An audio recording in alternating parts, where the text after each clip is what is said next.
Well, if you go to any liberal city across the United States, you're likely to be met with the same thing. City resources stretched beyond repair, a wave of criminality, businesses closed up. Who wants to do business when everyone breaks into your store on a regular basis? All thanks, of course, to the flood of illegal immigrants in these so-called sanctuary cities. And nowhere is that more apparent than when you visit New York City. Walk into any random hotel throughout the city, and you might be met by a security guard who will tell you, sorry, you have to leave. And you'll say, why? This is a hotel. And they'll say, not anymore. That's because now it's home to hundreds of illegal immigrants living in these particular hotels. That's exactly what J.J. Carroll just uncovered in his latest investigation in New York City. Of course, J.J. spent 24 years as a Customs and Border Protection supervisor. He's building a brand new documentary called Treason, and it's taken him all over the country into the darkest recesses of the United States right now, from the U.S. border to New York City to liberal cities in between. And his latest investigation brought him to the liberal East Coast. God help us all. JJ joins us now to talk about his latest jaunt to New York City, a place that I used to call home. I used to go to work in Midtown Manhattan, JJ, right there, Fox News, right there next to Times Square, right there next to 30 Rockefeller Center, and do my job. But not anymore. This is an absolute disaster zone, I guess. It is a disaster zone. And let me just tell you a quick story. This tells you how big New York City is. Gigantic, right? You live there. It's overwhelming, the size. But the illegal alien invasion and what's happening there equals the size of New York City. And let me give you an example. I fly in, Ryan Matta, my business partner and film crew of our documentary, This is Treason. We get off our flight. We're going to go to our Airbnb because we want to unload all of our cameras and stuff, because we're going to be kind of all over the city and kind of really bad areas. So we want to unload it. So we pump it in the GPS, the address, and off we go. We end up in like this parking lot off a street in New York City, and I'm looking at up there. It's like a 10-story hotel, and I'm like, okay, well maybe it's like a condo or apartment complex that they rent out. I don't know. It's New York City. Just roll with it. So as we're walking to the door, I'm looking around, and there's people meandering around. There's a stack of bikes pushed up with strollers and clothes. And I'm like, what in God's name is this? And as I approach the entrance to the hotel or the apartment complex, a security guard like comes out of nowhere and it's like right in my face. And he goes, can't come in here. And Ryan and I were kind of like startled, and we're like, well, no, we're trying to show him we have reservations for Airbnb. And he's like, no. And Ryan starts to not have an argument with him, but just trying to explain to him. And when he's doing that, I'm looking around, and then it clicks. And I look at right at the security guard and I go, this is a migrant shelter, isn't it? And he goes, yes. Wow. And I go, oh my God. And we looked at the address, and Ryan goes, I put the wrong digit in. So our Airbnb was just like a block away. That shows you the enormity, Clayton, of this situation, that they're everywhere. And it's nondescript. You have no idea. There's no signage. There's nothing. But there's hundreds of those. People don't know that 50% of all hotels in New York City are contracted for illegal aliens. 50%? The rest of the 50%, yes, and growing. Oh my God. And then there was an article came out 2 weeks ago where they showed that it's supply and demand, right? So everyone's coming to New York City, everybody visits, go to business. But the hotel, the other 50%, because of supply and demand, their nightly rates are skyrocketing. So you're talking about billions of dollars of taxpayer money that are housing hundreds of thousands of illegal aliens in New York City. They stay there for free. So they get free housing, free meals a day, free laundry service, their cell phones. And we're walking around some of these I hate saying migrant shelters, illegal alien shelters. And I'm looking at men walk around with ankle bracelets on, like the monitors. And I'm like, God, they're everywhere. And then we went down one that I have to tell you about. I showed you, and you sent you the video. Before you get that, what are the ankle bracelets for? These have been individuals who've been arrested, and they're out on some sort of probation, and they're being tracked, or what? Wow, this is a great question. I'm glad you asked me, because I apologize for just going over it because I'm so used to this insanity. So this is called Alternative to Detention, So under the INA, the Immigration Nationality Act, it is against the law to release illegal aliens into America. It's against the law. So then you ask, well, how are they releasing all these people? Well, Mayorkas came out with this alternative to detention, and he said, well, they're still detained because I either put an ankle monitor on them or I give them a brand new iPhone and I track them. So they are still detained. It's like me.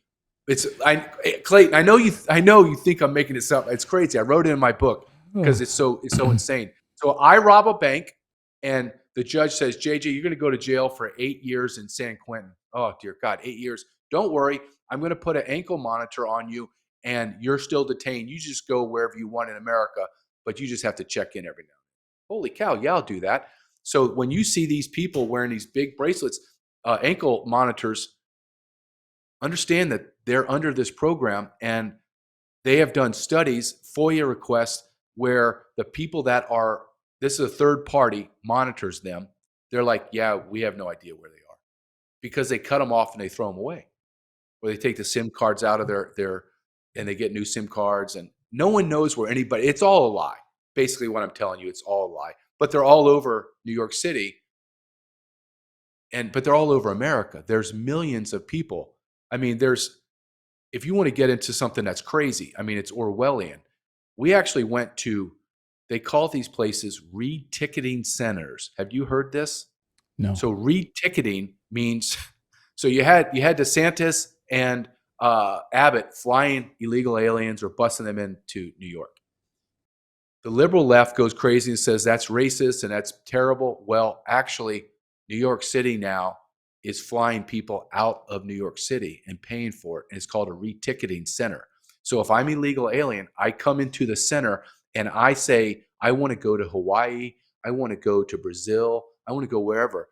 They will get you a ticket out one way and you have to sign a document saying you'll never come back to New York City. It's insane. So you're looking at thousands of flights every day going out. So you're looking at billions of dollars. New York City is probably costing them $3 to $4 billion a year. And I'm looking at a city that's crumbling.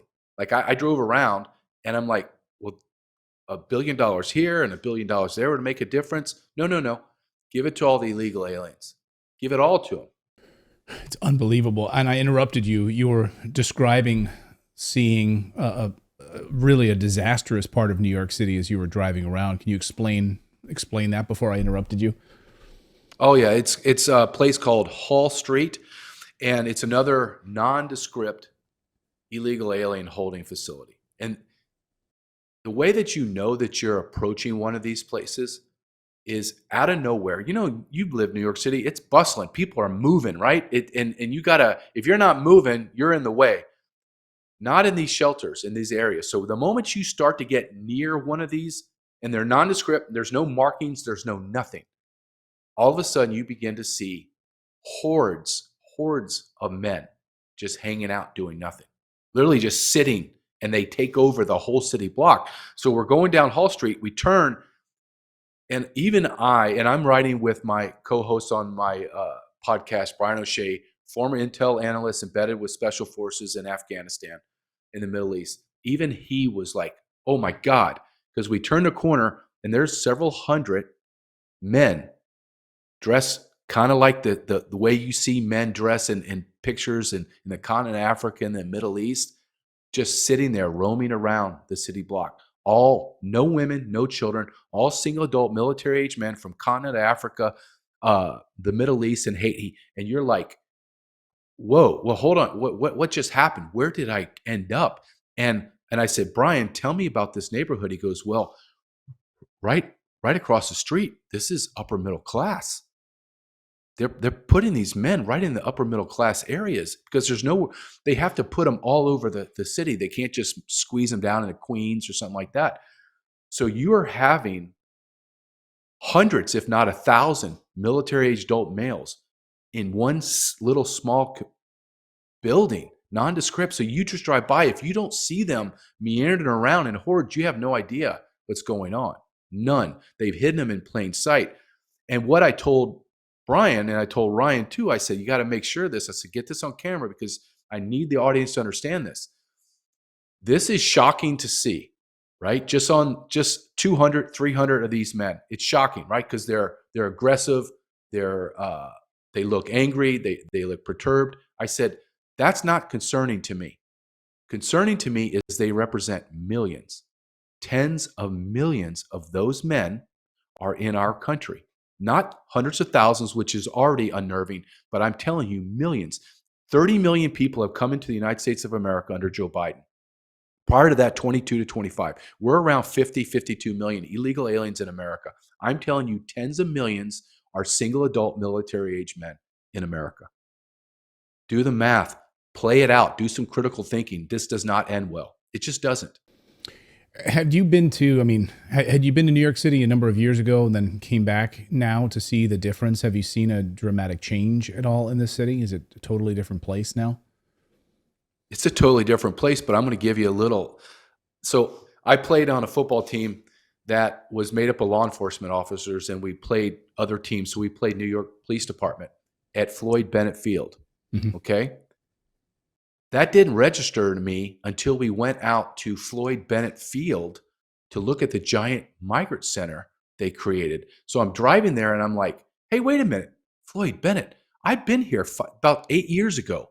They had carnivals and it was beautiful. It was like a lower middle class neighborhood, but it was vibrant. And I'm driving around. I'm like, oh my God, I've been here before. Oh my God, what happened? And I'm driving in the middle of this. It's like a wooded area with a river and there's a lot of camping. No, they took it over in the middle of nowhere and built it. It's a FEMA camp. It has to hold between 2,000 and 4,000 people. But as you and I discussed in our prior time together, I didn't see 2,000 to 4,000 people there. I saw tens. I didn't see 500, 600, 700 workers that should be monitoring and working. I saw 10. So why is there a FEMA camp to hold thousands of illegal aliens and there's tens of illegal aliens in there? And it goes back to what we talked about before. You're building FEMA camps or detention facilities across the United States of America. For who? For dissidents. There's no one in there. Clayton, there's no one. Clayton, I drove by there. You have to go in. It's like a semicircle around it, right? And they have this buffer zone where you can't walk anywhere near the center. So you have to drive around. I would say the half circle of that driving around is 3 miles. Like that's how big the camp is to drive around. And I'm like, okay, I get on one end, I drive back around. I'm like, dear God, this place is huge. It's holding anywhere from 2,000 to 4,000 people. It was $28 million to build that. $28 million, probably with millions of dollars a month to maintain. And Clayton, there's no one in it. There's no one in it. And so yet they're taking over these hotels all throughout New York City clandestinely, so you don't even know they're there. Mm-hmm. All from Times Square, all the way up to the Upper West Side, down to Wall Street, down to Queens, all over the place. You have these illegal immigrant hotels now being taken over, but these FEMA camps are set up and there's no one there. And they're happening across all 50 states. It's very that should make you at least pause, right? Yeah. And think about, okay, our government interned Japanese Americans, tens of thousands of them. They have done experimental testing on us, on U.S. citizens of all races and nationalities throughout the history of America. So why would you be shocked that our government now would do that to us? They're there. I mean, I think it's an honest, logical question to ask. Why are you building all these facilities and there's no one in them, or they're just their capacity? I mean, your vacancy, and you have like 5% people in there out of 100%. But also, I think what needs to be stated too is there is an overwhelming feeling of criminality in New York City. I just felt. I mean, I know that I have to kind of cut myself away from it because I already have this built into me in law enforcement that I'm expecting something, but there is an overwhelming feeling. And I've asked people that were around me, do you feel this too? Is it just me as a law enforcement guy? No, we feel it. And then you look at the crime statistics. Look, Mayor Adams and his city council all Democrats are proposing and trying to figure out a way to remove the sanctuary status laws out of their city. Because what they're doing is they're arresting illegal aliens. They can't turn them over to ICE because of special interest, because of the sanctuary cities. Then, because they have no bail, they're just releasing them. So you're arresting all these illegal aliens. They're coming out. You have illegal aliens shooting at cops, beating up U.S. citizens. Prostitution is off the chart. They're trying to legalize prostitution. But I tell people, listen, Mayor Adams doesn't have to legalize prostitution. All he has to do is go down to the chief of police and say, don't make that a priority, right? And I'm seeing that because I'm walking the streets and I'm like, oh my God, that's a brothel.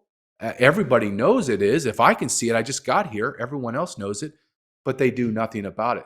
So you're seeing the destruction, as we've talked about many times, illegal immigration and invasion, the tentacles of criminality just keep growing and reaching every fabric of our society.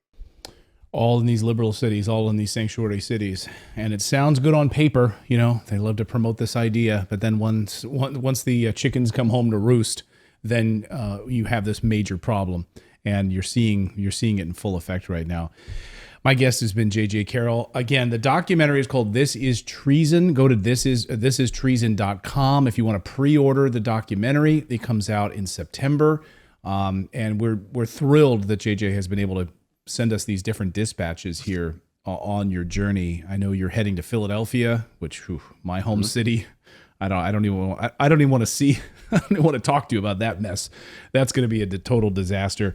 But continued great work on all of this, and we can't wait to see the documentary come together. We'll have a link in the description for people if they want to pre-order the documentary. Our audience has been amazing in pre-ordering this, so go to thisistreason.com. And you can pre-order the documentary. JJ, thank you so much for taking time out as you're traveling the country right now. We appreciate it. Thank you very much, Clayton. Have a great day.